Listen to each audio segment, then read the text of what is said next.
जन जन की आवाज, city news MP. Madhya Pradesh का नवागत जिला मऊगंज धीरे धीरे अपने अस्तित्व की ओर बढ़ता चला जा रहा है। इसी क्रम में अब जिले में नए नए निवेश आने लगे हैं। वहीं आज पतंजलि ग्रुप के आचार्य बालकृष्ण रीवा पहुंचे। उन्होंने मऊगंज जिले के घुरेटा गांव में 25.5 करोड़ में 400 एकड़ भूमि की रजिस्ट्री प्रक्रिया पूर्ण करवा ली है और अब जल्द ही 1000 करोड़ रुपए खर्च करके पतंजलि ग्रुप द्वारा इंडस्ट्रियल फूड पार्क बनाया जाएगा। वहीं रीवा में उप मुख्यमंत्री के निवास पर आचार्य बालकृष्ण का आत्मीय स्वागत किया गया। उसी के साथ आचार्य बालकृष्ण मऊगंज घुरेटा गांव निर्धारित भूमि पर व कलेक्टर कार्यालय भी पहुंचे। यानी अब मऊगंज जिले में 400 एकड़ भूमि पतंजलि ग्रुप के पास है। उन्होंने जब जमीन खरीद ली है तो उसे डेवलप भी जल्दी करेंगे, ऐसी बातचीत चल रही थी। तो आइए इस पूरे मामले पर सीधे जुड़ते हैं आचार्य बालकृष्ण से। जी, मध्य प्रदेश का जो रीवा क्षेत्र है, यहाँ संभावनाएं भी हैं, भावनाएं भी हैं और उन भावनाओं को आदरणीय डिप्टी सीएम शुक्ला साहब ने बहुत ही उनका जो भावपूर्ण आग्रह था कि इसके विकास के लिए, इस क्षेत्र के अंदर लोगों के रोजगार के लिए पतंजलि कुछ अपना कोई बड़ी योजना बनाए, तो उसके संदर्भ में श्रद्धेय स्वामी जी के आदेश से, आपके शुभकामना से हमने प्रारंभ कर दिया है। उसका एक चरण, एक तरह से जो ज़मीन की रजिस्ट्री का कार्य हो गया है।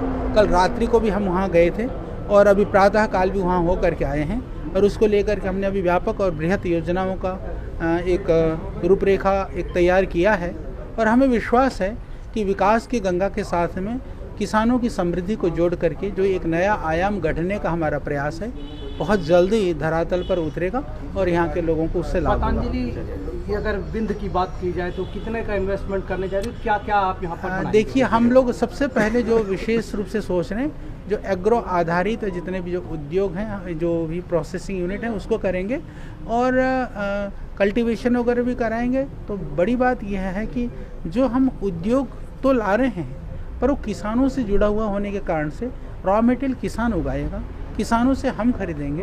तो विकास के साथ में यह जो यात्रा है वह किसानों की समृद्धि की यात्रा है और हम वहाँ पर सिर्फ पतंजलि ही नहीं बना रहा है, अभी तो हम उसको इंडस्ट्रियल फूड पार्क के रूप में डेवलप करने वाले हैं। तो हम प्रयास करेंगे कि और भी जो उद्योगपति हैं, उद्योग जगत के लोग हैं, संस्थाएं हैं, उनको भी हम यहाँ लेकर के आएँ और जो इस क्षेत्र में जो कोई भी अपना उद्योग लगाना चाहते हैं तो हम उनको भी आमंत्रित करेंगे। जहाँ तक रही कि रोज़गार की बात रही, क्योंकि एग्रीकल्चर सेक्टर में ज़्यादा रोज़गार मिलता है। सिर्फ फैक्ट्री के ये काम करने वालों को रोज़गार नहीं मिलता, खेतों में काम करने वालों को भी रोज़गार मिलता है। इस तरह से हज़ारों लोगों को रोज़गार मिलेगा। इन्वेस्टमेंट के रूप में हमने प्रथम चरण के अंदर में जो पतंजलि करेगा, जो हमने घोषणा की थी कि हम 500 से शुरू करेंगे, पर वो तो हज़ारों करोड़ में जाएगा ही जाएगा। क्योंकि जब वो हम लोग ट्रेनिंग के लिए भी यहाँ पर सोच रहे हैं, स्किल डेवलपमेंट प्रोग्राम के लिए करेंगे, हम एजुकेशन के लिए काम करेंगे, तो बहुत सारे क्षेत्रों में हम लोग काम करेंगे। जी, थैंक यू।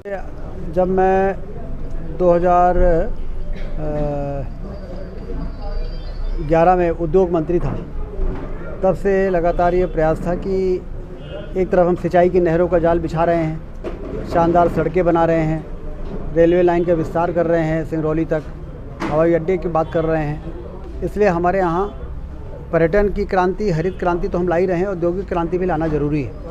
औद्योगिक क्रांति के लिए नेचुरल रिसोर्स के आधार पर यहाँ पर सीमेंट के प्लांट तो आसानी से आते हैं और पावर प्लांट सिंगरौली में है ही, लेकिन यदि पतंजलि ग्रुप का फूड पार्क यहाँ पे आ जाए तो निश्चित रूप से 1000-1500 करोड़ का इन्वेस्टमेंट भी होता है और किसानों को इससे बहुत लाभ होता है। और किसानों को अपने फसल कौन सा उगाएं जिसका सीधे एक अच्छा दाम मिल सके, इसके लिए जहाँ पर फूड पार्क होते हैं वहाँ पर किसानों की समृद्धि बढ़ती है। इसलिए पतंजलि चूँकि अब देश में फूड पार्क के क्षेत्र में सबसे बड़ा ग्रुप है, तो इसलिए हमने 11-12 में ही बाबा रामदेव जी से और आचार्य बालकृष्ण जी के साथ बैठक की थी। उस समय उनका ये कहना था कि अभी हम नागपुर में प्लान डाल रहे हैं, इंदौर में डाल रहे हैं, उसके बाद हम विचार करेंगे। तो मैं लगातार इंतज़ार करता रहा। फिर अभी जब इंडस्ट्रियल कॉन्क्लेव हुआ रीवा में, इसके पहले हम हरिद्वार जाके जब मैंने उनसे बात की कि नागपुर हो गया, तो कहीं हाँ नागपुर हो गया, हमने कहा हरिद्वार इंदौर हो गया, कहीं हो गया, उन्होंने कहा अब रीवा चलिए। 400 एकड़ ज़मीन हमने रिजर्व करके आपको रखी है मऊगंज के पास। वो ज़मीन मैंने किसी को नहीं दी, 15 साल हो गए। अब आपने जो कहा था वो काम आप करें। तो चूँकि आपको मालूम है कि 2007 में बाबा रामदेव जी को मैंने बुलाया था, तो उनका एक स्नेह तो है ही।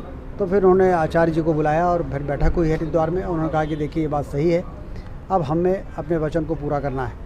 तो आज आपने देखा कि ज़मीन के लिए 25.5 करोड़ रुपए जमा करके आज उन्होंने रजिस्ट्री भी करा ली और अब वो अपनी प्लानिंग शुरू कर देंगे। एक बार ज़मीन उनकी हो गई, रजिस्ट्री हो गई, तो अब स्वाभाविक रूप से उनकी रुचि यहाँ पर आएगी।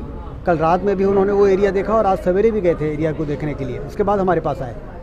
तो हम सब ये उम्मीद करते हैं कि धरती से दौलत पैदा करें किसान।